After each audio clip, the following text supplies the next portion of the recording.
एक अंतर समझ लेना राम और रावण में।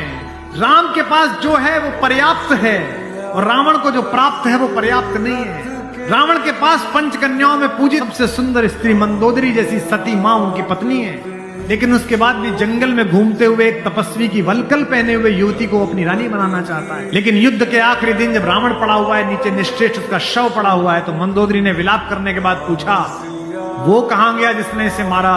और रघुवंशी राम उदास एक पत्थर पर बैठे हुए कि इतना रक्तपात क्यों हुआ। मंदोदरी गई, पीछे से पहुंची।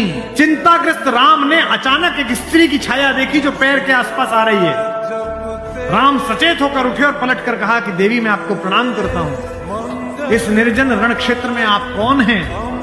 मंदोदरी ने कहा, हे राम, मैं रावण की दुर्भाग्यशाली पत्नी मंदोदरी हूं।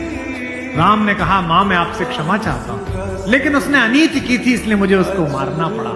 मैं आपके इस शोक के लिए क्षमा चाहता हूं। मंदोदरी ने कहा, मैं देखने आई थी कि जिसने पूरी दुनिया पराजित कर दी, उस महापराक्रमी को हराया किसने?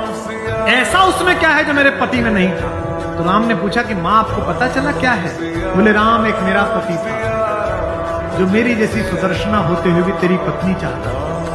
एक तू है कि पीठ पर से भी परिस्त्री की छाया पड़ी है तो उठकर खड़ा हो गया है, ये उसमें तुझ में